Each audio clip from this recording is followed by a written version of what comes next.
The president wants to spy on 200 million Americans without a warrant. Bible, Abraham Lincoln. I don't understand the problem with registering guns. We register cars. Mark Levine brings you the news the government doesn't want you to know. Today, an explosive story about connections between white supremacists and Islamic terrorists. When there's a conflict between Scalia's conservative values and the Constitution of the United States, he throws away the Constitution. We do have secret prisons. That is not what America's all about. Let's go to Mark in 5, 4, 3, 2. Good evening, America. Welcome to the Inside Scoop. It was a very busy week in Washington, in the nation, and around the world, and we're going to deal with 4 topics, each of which were very important to your world that you live in. The first 2 occurred in Washington. One is that Paul Ryan, the chairman of the House Budget Committee, presented his new plan, the Republican plan, to cut the deficit, except that it adds another $5 trillion or so to the deficit. In fact, what it does is it takes $5 trillion in Bush tax cuts, which it extends, plus another $5 trillion in tax cuts for the rich. So increasing the deficit by $5 trillion, the debt I should say, by increasing it about 50%, the question is, how are we going to pay for it all?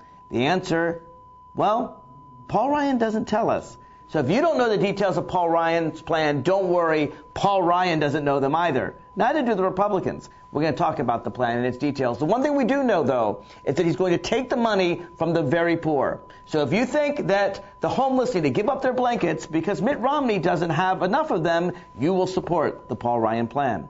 Then we're going to talk about the Supreme Court's oral arguments. As you know, the Supreme Court devoted 6 hours this week to trying to find some rationale for overturning Obamacare, for overturning the Affordable Health Care Act. It's very difficult to do because there's 4, arguably 5, separate provisions in the Constitution, all of which say this thing is constitutional.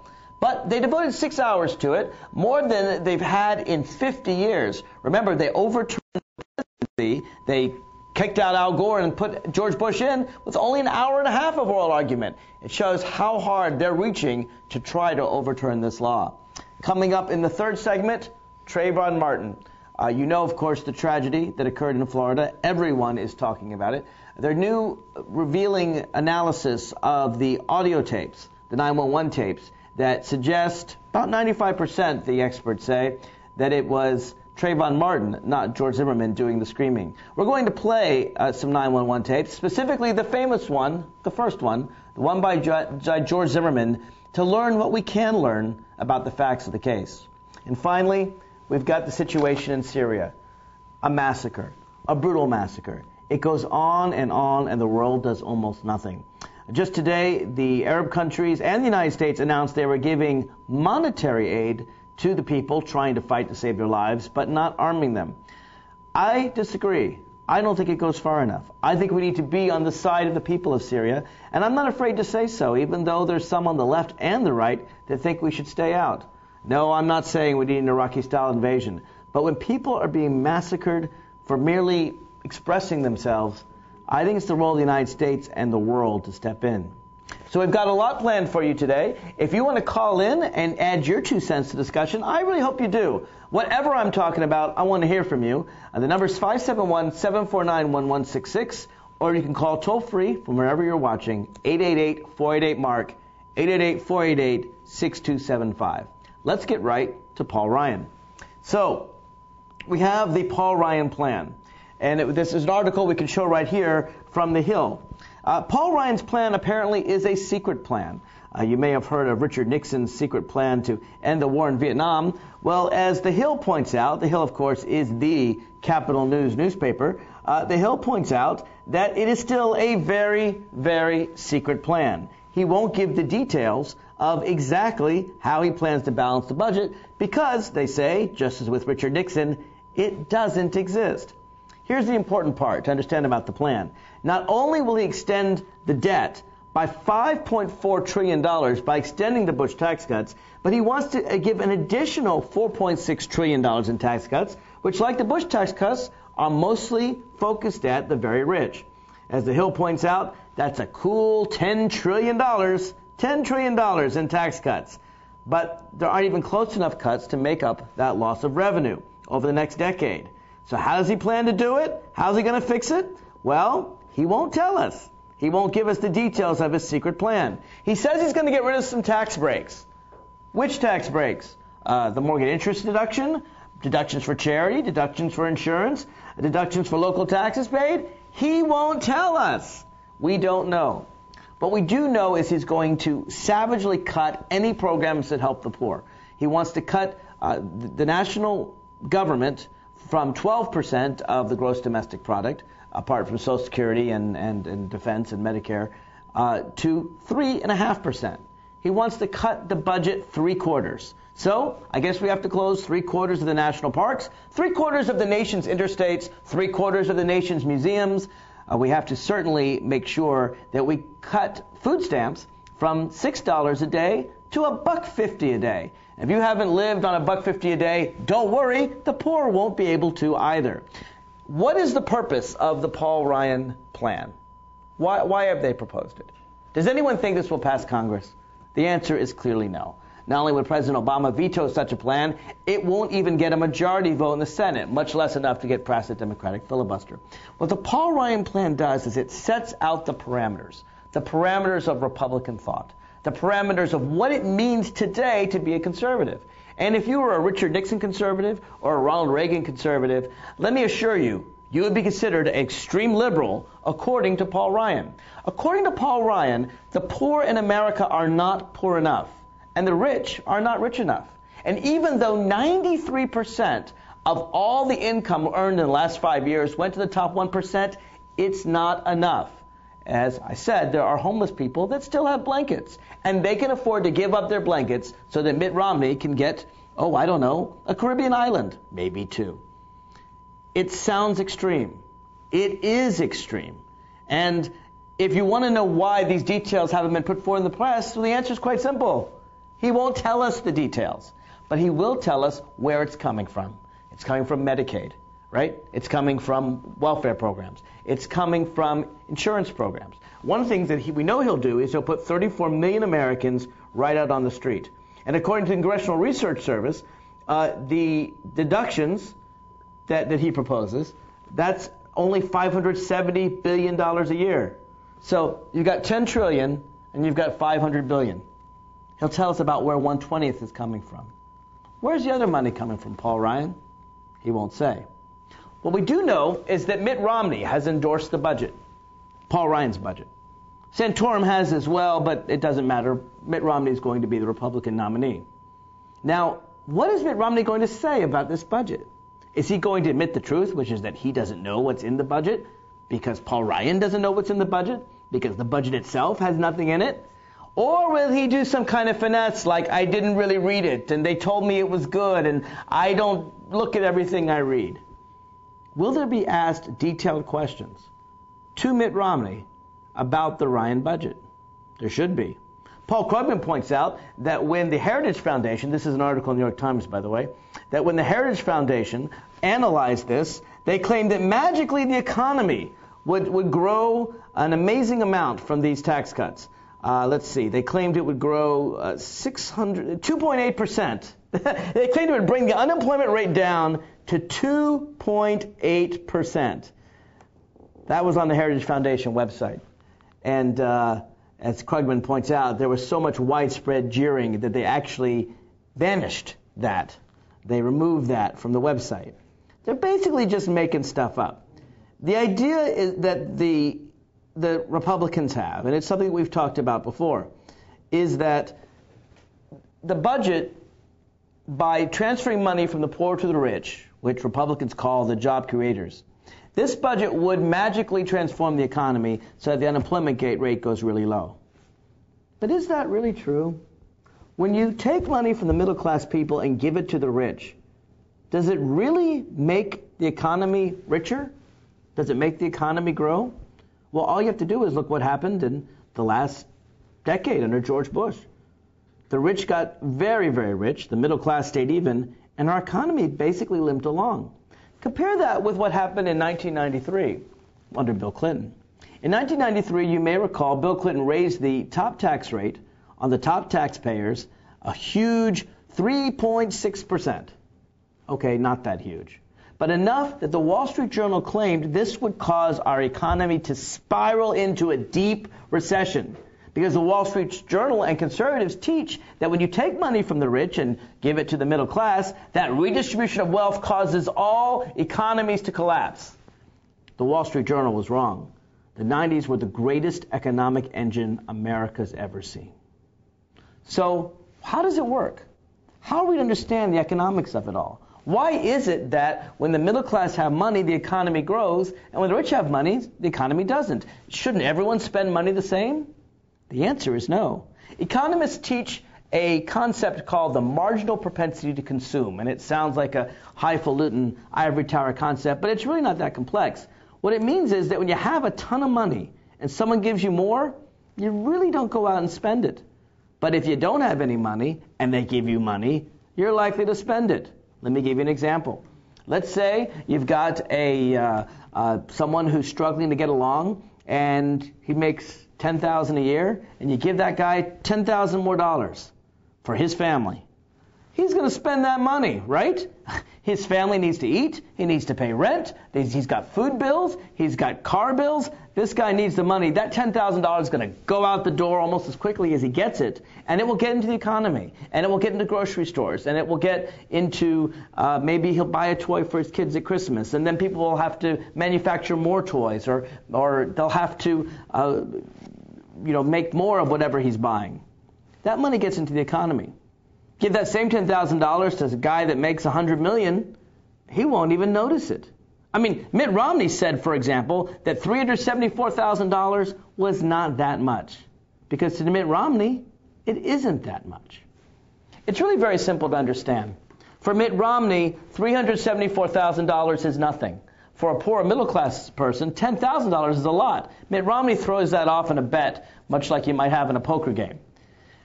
That's because Mitt Romney, 10,000 here or there, 100,000, even $1 million here or there, does not affect his lifestyle much. If you take money from the poor and give it to the rich the way Paul Ryan wants to do, they're not going to put it in the economy. Not because they're bad people, and not because anyone hates the rich, but because they already have everything they need. They won't use it. Middle-class people, they need the money. Working-class people, they need the money. Poor people, they need the money. Paul Ryan's plan would not only be extraordinarily cruel, it would not only end Medicare as we know it, but it would drastically harm the economy. It would take us out of our recovery and send us back in a downward spiral. That's why Paul Ryan is wrong. When we come back, we're going to talk about the United States Supreme Court and its ruling on health care. If you want to call in, please do.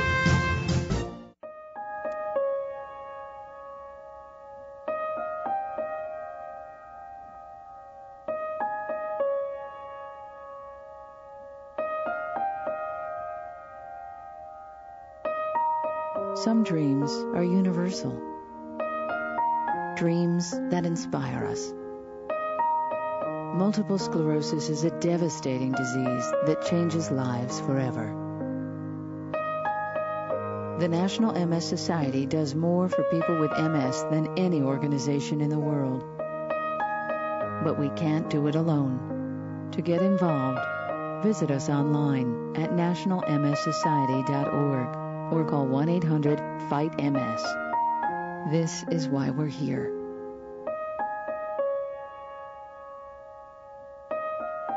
Because nobody dreams of having multiple sclerosis. What's wrong with this picture? Half of young Americans can't locate economic powers like Japan and India. 20% can't even find the Pacific Ocean. Without geography, our children aren't ready for the world. Geography is everywhere. It's incredible creatures, rhythm, fashion, flavor. It's economics and politics. It's change. Understanding connections between people and places is critical in the 21st century. That's why we created mywonderfulworld.org. Go there now for your free parent and teacher action kits and give our kids the power of global knowledge. Because kids who understand our world today can succeed in it tomorrow. Here again, the Inside Scoop with Mark Levine. Welcome back to the Inside Scoop. So the United States Supreme Court had 6 hours of oral argument this week, I should say, just happened a few days ago, on the issue of whether the Affordable Health Care Act is constitutional or not. If a student in law school were to write a paper saying that the act was not constitutional, they would probably flunk out of law school. The reason is quite simple. There are 4, possibly 5, separate provisions of the United States Constitution that say the act is expressly constitutional. 4 of them are found in Article 1, Section 8 of the United States Constitution. The first is that Congress shall have the power to lay and collect taxes. Boom. That's it. The question, just on that, Congress is saying if you do not provide for your own health care and you can afford it, then they can tax you the difference. Before even getting to anything else in the Constitution, that is congressional right. In fact, Paul Ryan, you talked about him, he specifically recognized that right in his plan. Paul Ryan has a plan, and guess what? It's very similar to the Affordable Health Care Act. Now, this might surprise you. It might surprise you to know that Paul Ryan, the author of the Republican budget, is actually proposing Obamacare. He's proposing it? I thought Republicans hated Obamacare. They do hate Obamacare with regard to people under 65. But for people over 65, in destroying Medicare, they're happy to submit Obamacare in its place. Let me explain. There's basically 3 levels of health insurance that you can have in America. You could have the current system, which is the rich get treatment. You know what? I take it back. There's 4 levels. The one level you could have is the level we had in America before the 1980s, the one that exists in some very small, very poor countries. And that is, if you can afford health care, you get it. If you can't afford health care, you die. You go into an emergency room. If you have health care, you get treatment. If you don't have health care, well, hopefully you'll leave yourself in the garbage can so you don't get blood on the floor. They will not take care of you. Now, that has not existed in America since the 1980s. In the 1980s, a Democratic Congress and President Ronald Reagan, passed a law that said that in an emergency, we're going to take care of you. We're going to make sure that you don't die just because you can't afford health care. That brings us to the current system, the one that existed prior to the Affordable Health Care Act. Under that system, emergency care is treated, whether you can afford it or not, but preventative care is not treated. So we're not going to give you heart medication if you need it, even if it only costs $100 a month.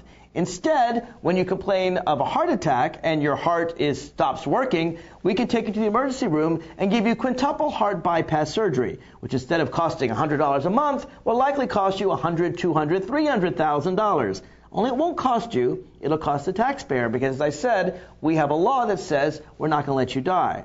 They're also going to cut open your chest, cut open all your bones, and you're going to have a much weaker heart, and you won't live as long. So you're going to be in a lot of pain. You won't live as long. The taxpayers will be on the hook for hundreds of thousands of dollars, all because we don't want to pay a few $100 for your heart medication. You see how that one works? It doesn't make a lot of sense. Everyone is worse off. The patient's worse off. They're in a lot more pain. They're not going to live as long. The taxpayers are worse off. They're paying a lot more money. Everyone loses. That's our current system. President Obama's plan, of course, takes it one step further. It says, look, because we know that you may have an emergency, because we know that all of us at one point will get sick and die, people are mortal, you know. Because of that, you're going to need health care at some point in your life. Everyone is born, everyone dies, and let's face it, the vast majority of us get sick from time to time. We all need health care. Health care is not like, as Scalia argued, buying broccoli. Health care is something we all need. It is something that is lifelong. It is commerce that every person has entered into the market. And people who think that they don't need health care are a lot like the people who think they don't need food and the government can't regulate that. And I will concede that you may not need food for 10 or 15 days, but then you're going to need food. Oh, you're not going to be around much longer. The same is true with health care. It may not be 10 or 15 days, it may be 10 or 15 years, but even if you're very healthy and in your 20s or 30s, you can be hit by a bus. You can get a brain tumor. You can get cancer. And so what President Obama has done is he's copied a plan that began in some very conservative circles, the Heritage Foundation, the Cato Institute, and installed by the very conservative governor of Massachusetts, a guy you may have heard of. His name is Willard Mitt Romney. He has to be running for president. The idea is very simple. If you can afford to buy health care insurance, you got to buy health care insurance because you're going to need health care sooner or later. It's called the individual mandate. And at the time it was proposed, no one suggested that it couldn't be constitutional. As I said, Congress has the right to tax. I haven't even gotten to the other provisions yet that also make it constitutional. I'll get to them in just a second. So Congress has the right to tax you if you don't provide health care. That's Romney Care in Massachusetts. That's the plan that Hillary Clinton proposed in the election. That's the plan that Barack Obama and Congress eventually adopted. But we could go farther. We should go farther. I mean, all Affordable Health Care Act does is use the current private insurance system and requires people to participate in it. And in fact, many Republicans have complained it's terrible to force people to buy private insurance. There is another way. We could simply have the government tax everyone and provide the insurance for everybody, and then pay the doctors a set rate that they negotiate to get the best price. Has that ever been done before? You betcha. It's called Medicare, and most of you know all about it.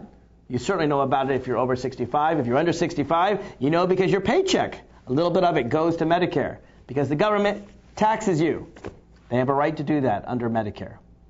Now, what about Medicare? Do people like Medicare? Maybe some like it, maybe some don't. Let's look at the polls. Well, what do the polls show about Medicare? They show that of the people that get Medicare, 94% of them actually like Medicare. That's pretty good. 94%? I don't know you get 94% of Americans to agree that the earth is round. Maybe you could. But 94% of Americans rarely agree on anything in a very partisan country. So 94% of Americans like this program, which is why Paul Ryan and the Republicans are trying to kill it. Doesn't make much sense politically. But it makes much sense when you understand that government health care, national health care, is the best working health care in the world.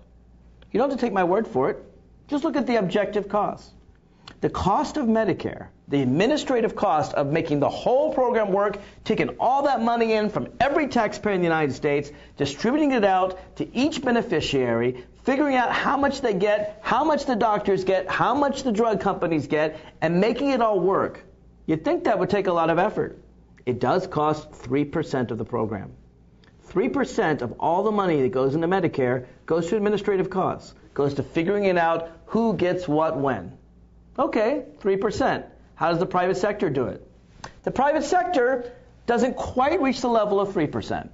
No, nor do they reach 5%, nor 10, nor 15, nor 20. The private sector spends approximately 23% on administrative costs. That's right. Medicare is 8 times more effective than the private insurance industry. In fact, the private insurance industry is so scared of having the government be involved in this kind of thing that when President Obama proposed a public option to just let people choose, those of us under 65, whether we wanted Medicare, a government-provided health care service, or private insurance, the private insurance said, no, we can't compete. Medicare is too efficient. Its costs are too low. We can't make a profit. The people who use the public option will get dirt cheap health care that's of excellent quality. And we can't have that in America because we'll go out of business. They brought their cries to the Republican Party and some Democrats, paid them lots of money. And the Republicans and some Democrats heard their cries and said, you're right. You can't possibly compete with the government. If you had to compete with the government, you couldn't make massive profits. And the American people would get very cheap health care of excellent quality at low cost. And you'd be out of business. We can't have that. So they came up with this plan, the Affordable Health Care Act. Better than the current system, but let's face it, not as good as Medicare. So now Paul Ryan, recognizing that there are these levels, right? Let everybody die, provide just for the emergency room, the Affordable Health Care Act, or full national health care, has said, well, we want to back away from full national health care and Medicare because that is socialism, and 94% of Americans like it. And those 6% that don't like it, well, actually, there's only about 3% who don't like it. 3% are unsure. But the 3% who don't like it, well, let's face it, they work for the health insurance industry and they pay for our bills. So, interestingly enough, he wants to propose moving from Medicare to something like the affordable health care system. Pretty interesting, huh? But he won't do it via a tax. You see, what he says is that Obama is giving a penalty if you don't pay. He's going to tax people if you don't pay. And what Republicans say is because we use the magic word tax, that's the word in the Constitution, and not the unmagic word penalty, which is not in the Constitution, the Democrats lose. The Affordable Health Care Act is unconstitutional, and oh boy, you're just going to have to do it all over again. You may recall what difficulty it was to get the thing passed in the first place.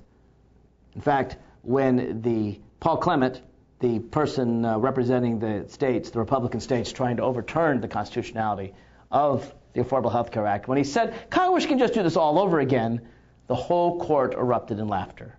Everyone knew that this was something that took 100 years to do, that Teddy Roosevelt had tried, that Harry Truman had tried, that Hillary Clinton had tried, and that it only worked because the Democrats had 60 votes for a few months for a short period of time when the Republicans were filibustering everything. It can't be done all over again, and everybody knows it. So Paul Ryan's plan, it's really very simple. Instead of saying there's no penalty if you buy health care and there's a penalty if you don't buy health care insurance and you can afford it, he would tax everyone and then give a tax credit if you buy the insurance. In other words, it would be exactly the same. Exactly the same. You pay more taxes if you don't have health insurance. You pay less taxes if you do have health insurance. So it's the same either way. One's called a tax, one's called a penalty. Can it really be that the Supreme Court is playing these semantic games? Unfortunately, it is.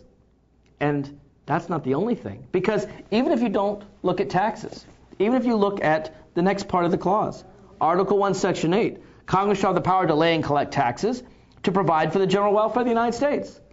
Is everyone having health insurance part of the general welfare of the United States? I think that's a pretty easy answer. 50 million Americans don't have insurance. 50 million Americans wonder if they're going to live or die or suffer when they have an illness. They may be able to get out of the emergency room, but they need preventative care. Obviously, it's in the general welfare. And that's a second thing that says it's perfectly constitutional. The third, we're hearing a lot about, that's interstate commerce. We're going to talk a little bit more about that on the break, because it's a bit of a complex question, but I assure you it's part of interstate commerce. And the last one is to make all laws necessary and proper for carrying into execution the foregoing powers. You know what? That's the clause that gives it all away. Anything that makes it necessary and proper for the other things to work. Congress has brought powers under the Constitution. This thing is clearly constitutional. But when we get back, I'm going to play for you Scalia's idea about he would do it differently. You want to call in? 888-488-MARK. I need a job. Necesito trabajo. I would like to speak English better. Me gustaría hablar inglés mejor. I want to be a U.S. citizen. Quisiera ser ciudadano de los Estados Unidos. For over 35 years, Por más de 35 años, the Hispanic Committee of Virginia has been serving our community. el Comité Hispano de Virginia ha estado sirviendo a nuestra comunidad. Job training and placement, Capacitación, ayuda para conseguir trabajo, education for children and adults, educación para niños y adultos, immigration, naturalization, and medical referrals. ayuda para los procesos de inmigración y naturalización y orientación sobre médicos Are a small part of what we do. son solo una pequeña parte de lo que hacemos. For help, information, or to volunteer, Para ayuda, información o para ofrecerse como voluntario, contact the Hispanic Committee of Virginia, comuníquese con el Comité Hispano de Virginia, helping everyone participate more fully in American society. ayudando a todos a participar plenamente en la sociedad norteamericana.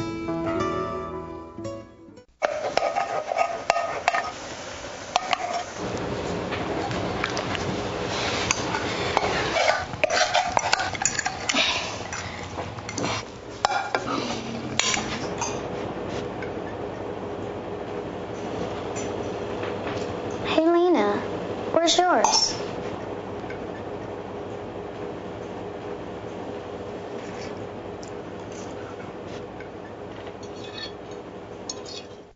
Would you notice if you were missing half your kidney function? According to the National Kidney Foundation, 20 million people have chronic kidney disease, and 20 million more may be at risk and not even know it. Anyone with high blood pressure, diabetes, or family history of chronic kidney disease is at risk.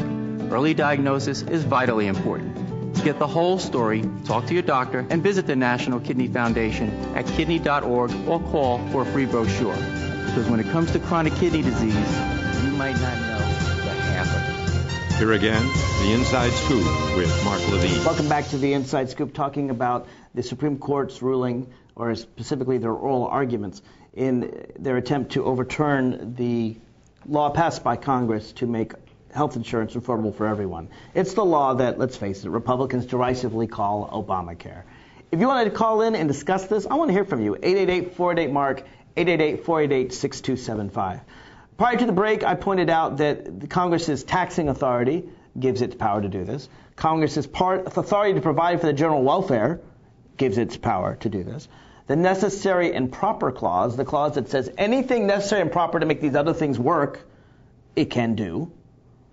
That seems like a pretty broad grant of authority, and it is. Let's recall that when the Constitution was first formed, the Federalists, the Founding Fathers, wanted a strong central government. The United States was ruled by the Articles of Confederation from 1783 to 1789, and in those 6 years, the government did practically nothing. It did not have enough centralized power. And the Federalists said in the Federalist Papers, we need more power. We need more centralized power in the federal government. The Anti-Federalists opposed it. The Anti-Federalists argued with the Federalists, and they said, no, that's too much power. We want a limited government. And so they took the issue to the states, and the Federalists won, and the Anti-Federalists lost. Unfortunately, there are 5 Anti-Federalists now wearing robes. They do not like the Constitution of the United States, even though they are sworn to uphold it. They want the Articles of Confederation limited government system. They don't like the idea that Congress should have power to make all laws necessary and proper for carrying into execution the foregoing powers. I mean, if Congress has the power to tax, to provide for the general welfare, don't you think it could give, a penalty if you don't buy health insurance? Particularly given that if you don't have health insurance and you have an emergency, all the taxpayers would pay for it? So can't they make a law necessary and proper for carrying into execution the foregoing powers? I think so. The Constitution says so. So why do Scalia, Alito, Roberts, Thomas, and Kennedy, he's sometimes a swing vote, but I think he's on the wrong side of this one. Why do they support the Anti-Federalists, the Anti-Constitutionalists? Well, let's face it, they support them because the Republicans did not vote for this bill, even though it came from a very conservative source, even though it came from the Cato Institute, the Heritage Foundation, and Mitt Romney, all of whom were determined to prevent us from having a national health care system. We talked before the break about you could have a national health care system like Medicare with a very low administrative cost that works very well and has 94% of Americans approve of it. You could have the Obamacare system where you get subsidies to pay for private insurance companies, and there's an individual mandate. You're required to buy health insurance. You could have the current system where we pay for people with emergency care and we make all taxpayers pay for it, which really isn't much individual responsibility. You would think conservatives would prefer Obamacare over the current system. Or you could have the system that Scalia proposes. See, Scalia suggests that we were wrong to even provide for people with emergency care. And he says that basically we should go back to the way it was prior to the 1980s, when we had Ronald Reagan say that we can provide for people in an emergency. Let me play for you an exchange between Justice Scalia and General Donald Verrilli. He's the Solicitor General of the United States, precisely on this point.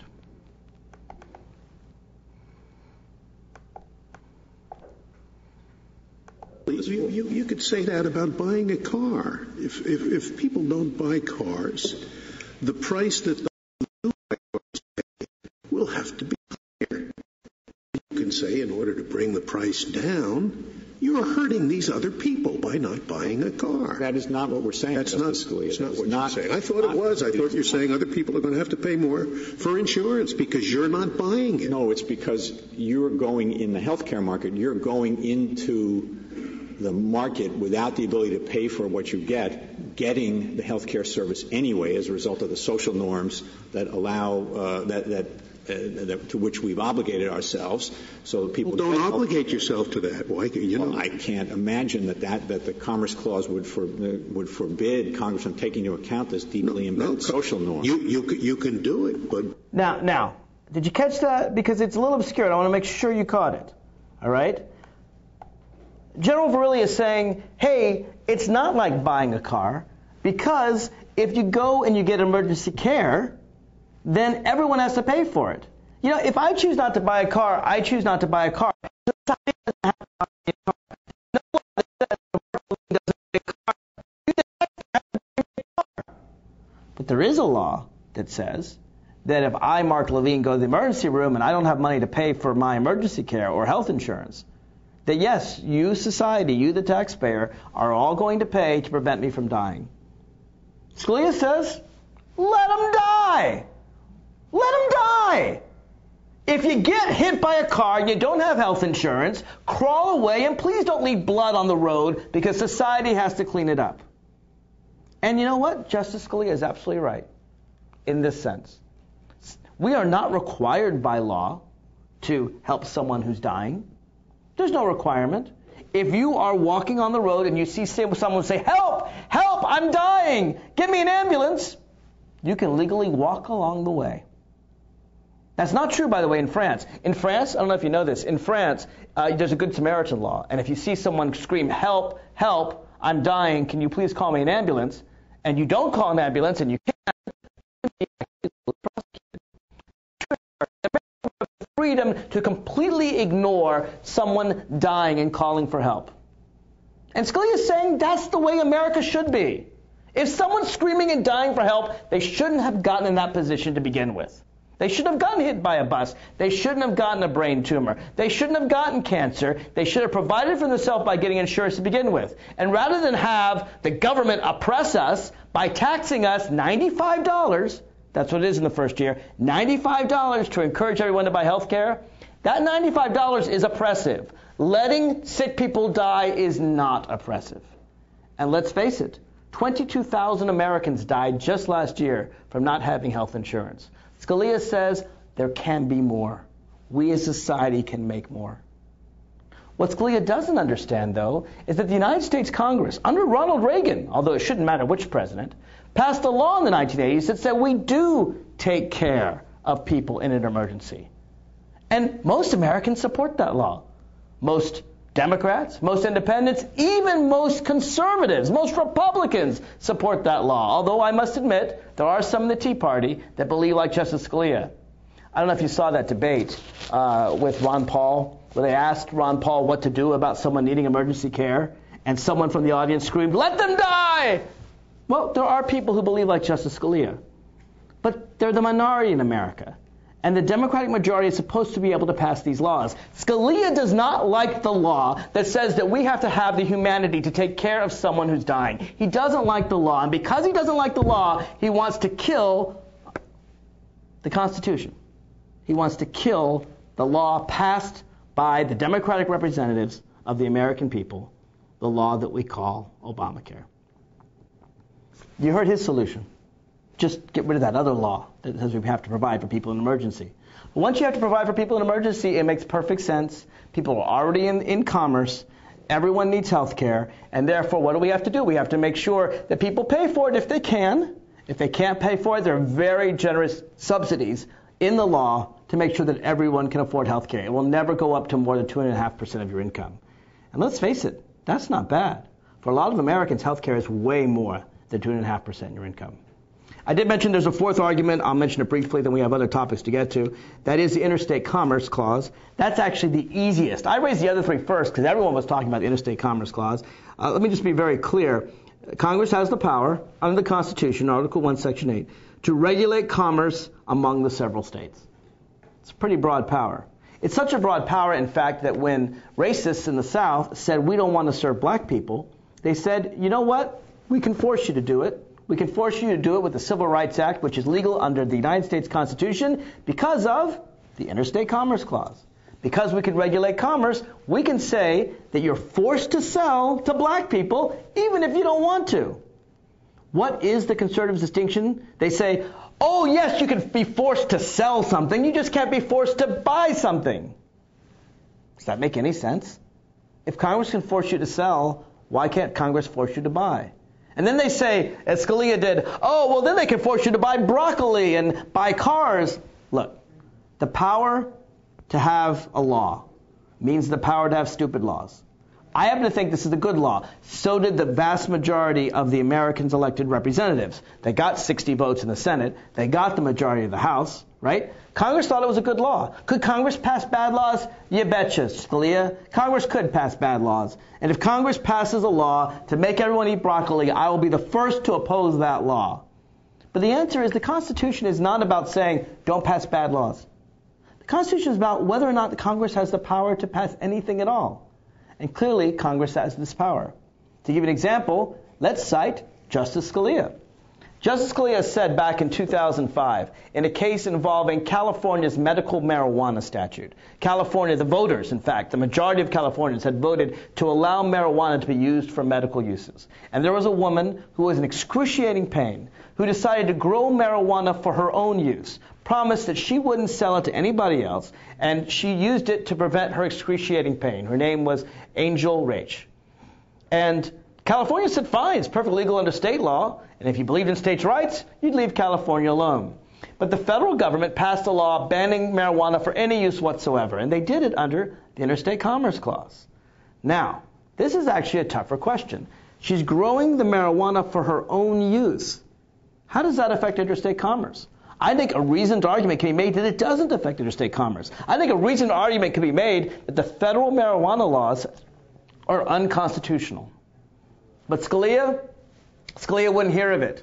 Scalia said, yes, she says she's not going to sell it, but she might sell it. That marijuana is just steps away from the interstate market. And because of that, we can ban it. So understand what Scalia is saying. A woman using marijuana for her own use who promises not to sell it because she could sell it in the interstate market, Scalia says that's regulating interstate commerce. But healthcare, 1/6 of the nation's economy that goes in every state, that's used by every single American, unlike this one American using marijuana, that apparently, according to Scalia, is not interstate commerce. Because yes, you can force people to sell things, and yes, you can force people not to sell things, and yes, you can tell people not to use marijuana for their own use, but you can't force people to buy health insurance even though everybody needs it. It doesn't make any sense. Everyone studying this in law school knows it doesn't make any sense. But what do we have here? We have Justice Scalia, Alito, and Thomas, quite possibly Chief Justice Roberts and Justice Kennedy as well, who are putting their politics ahead of the Constitution of the United States. It's what they did in Bush v. Gore, Citizens United. And I fear it's going to happen in this case. You want to call in 888-488-MARK. When we come back, Trayvon Martin and the situation in Syria. Saving for retirement might be easy for some folk, but for others, it might take a little more work. And for those who haven't started, there are still things you can do to catch up. Oh, that is good news. Like getting out from underneath past debt. And don't get wrapped up with high-interest credit cards. Get you some eyes. Be diversified with your investments. Don't put all your eggs in one basket. Your financial goals are not out of reach. The choice is clear. For a happy ending, choose to save. Everyone with alcohol and drug addiction is in the same boat.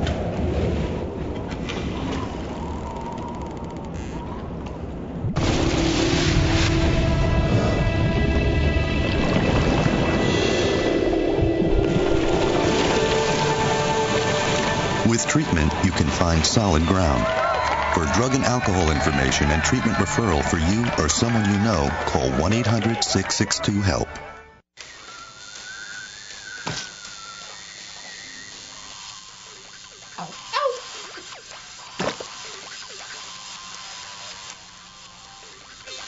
Dude, are you sure you want this tattoo? Because just do it.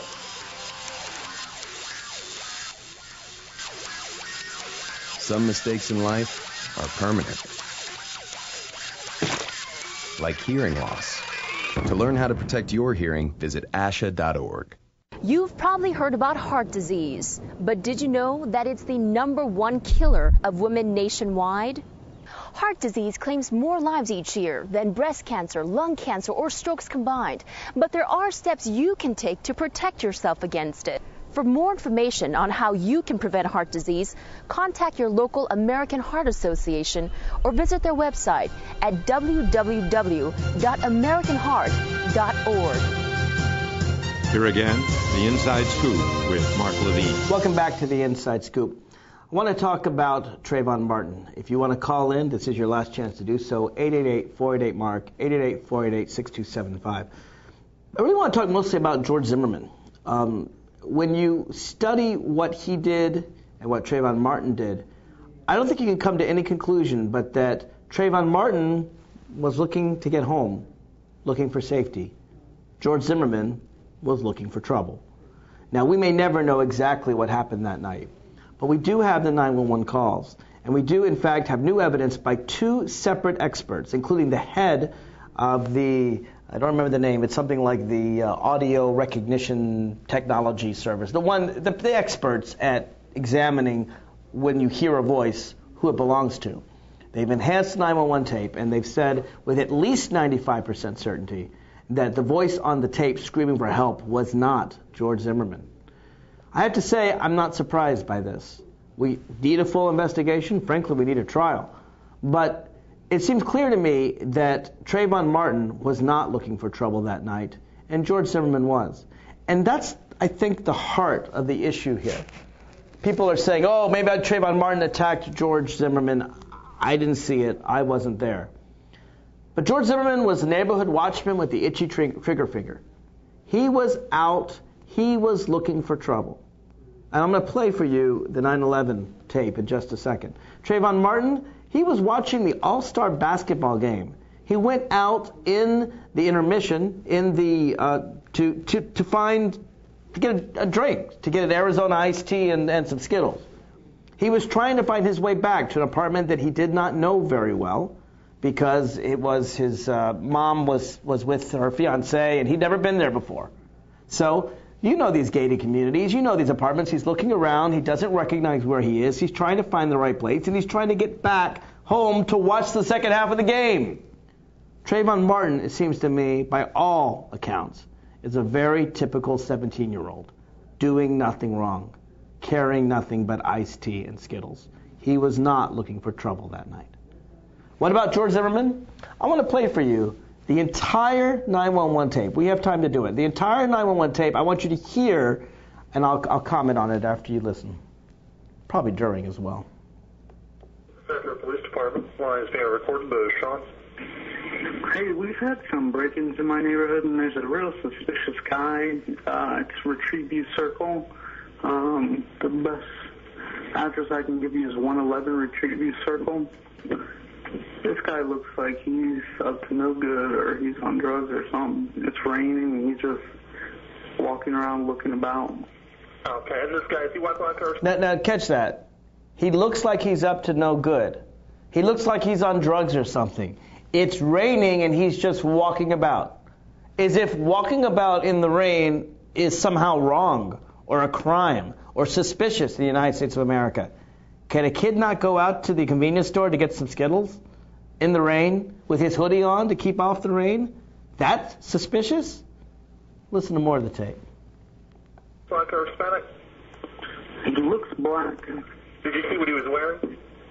Yeah, a dark hoodie, like a gray hoodie, and either jeans or sweatpants and white tennis shoes.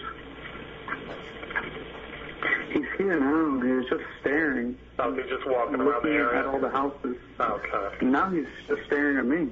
Okay, and so it's 1111 Retrieveview or 111?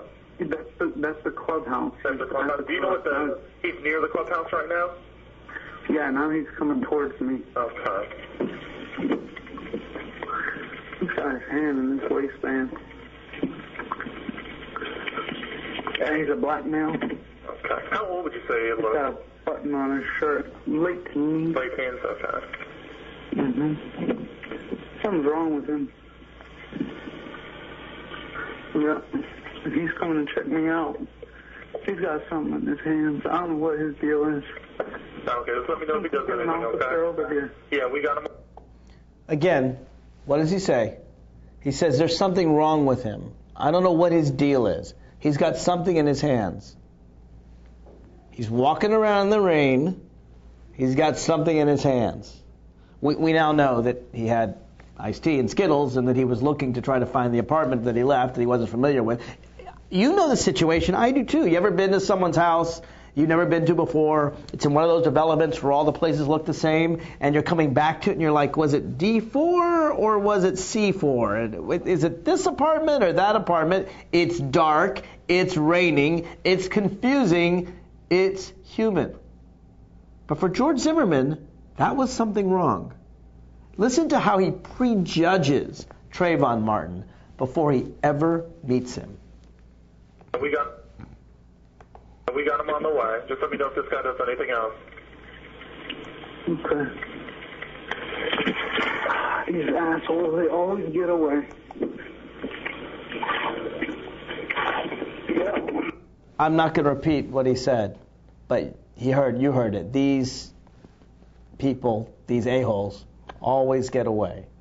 Again, listen to how he prejudges Trayvon Martin before he even sees him. I think that knowing what's in George Zimmerman's mind is not that hard. He's saying so on the 911 call.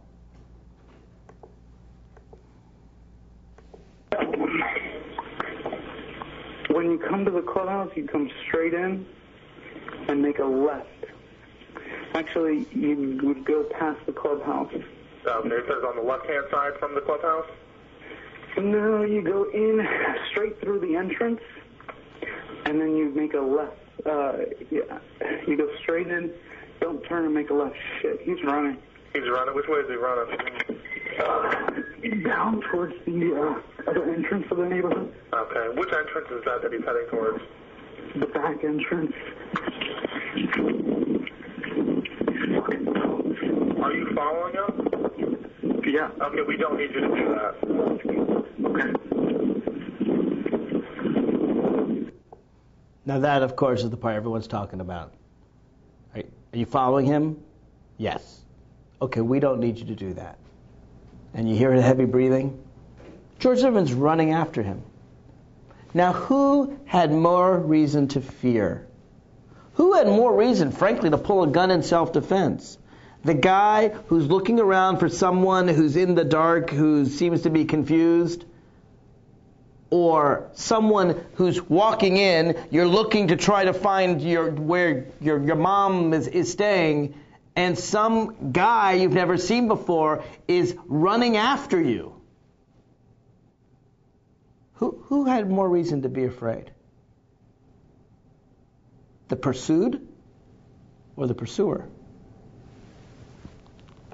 All right, sir, what is your name? George. He ran. He ran. He got away. George, what's your last name? Zimmerman. And George, what's the phone number you're calling from? You hear he's out of breath. 407-435-2400. All right, George, we do have them on the way. Do you want to meet with the officer when they get out there? Yeah. All right, where are you going to meet with them at? If they come in through the... Actually, I don't think the rest of the tape is as important. You can listen to it yourself, and I encourage you to do so. I also encourage you to listen to all the 911 tapes, all the people that called in. One of them, these are some harsh things, and I guess discretion is definitely advised. You can hear someone screaming for help, and you hear the caller say that they're too frightened to go out and help. As I said, we may never know the details of exactly what happened that night, and obviously there needs to be a full investigation. But there's the pursued and the pursuer. And perhaps the pursuer, George Zimmerman, felt he had the right to pursue because he had a gun, and because Florida has a law called the Stand Your Ground law, which others call the Shoot First law. Shoot first, ask questions later. Some have called them the Kill at Will law. This idea that when you're in your home and someone breaks in, you can shoot them makes some sense.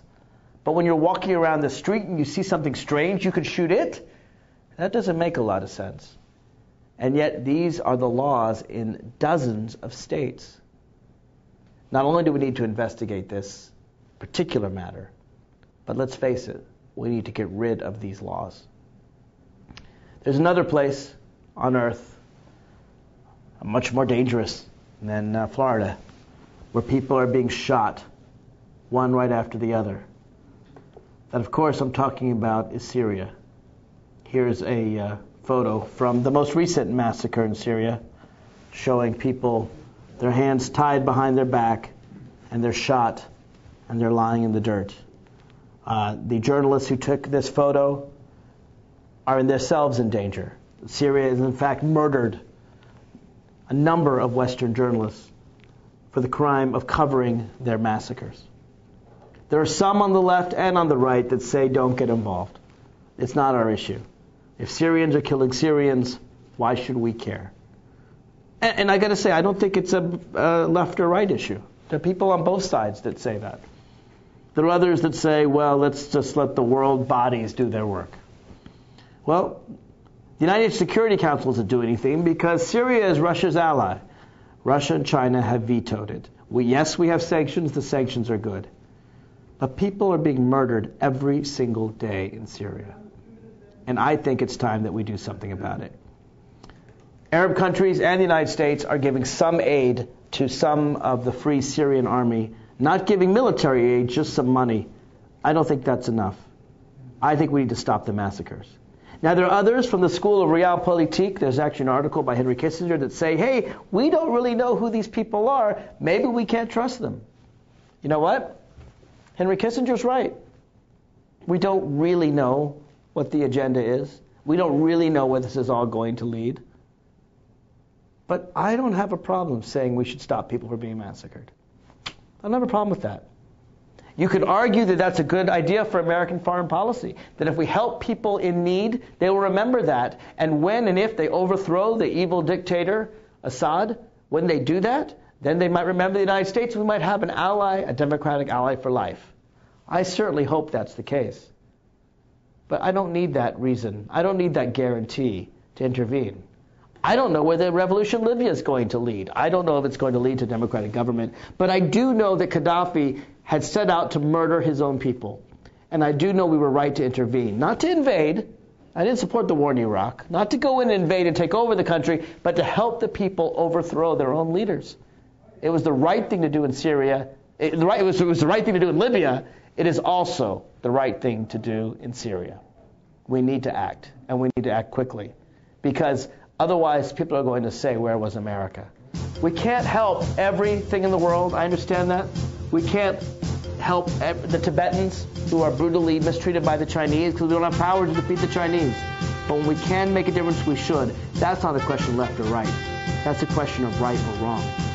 This is Mark Levine. I hope you enjoyed the show. If you want to comment on the show, go to my website, marklevinetalk.com. You can also follow me on Twitter at marklevinetalk, and go to the Mark Levine fan page on Facebook. And I'll see you next time right here on The Inside Scoop.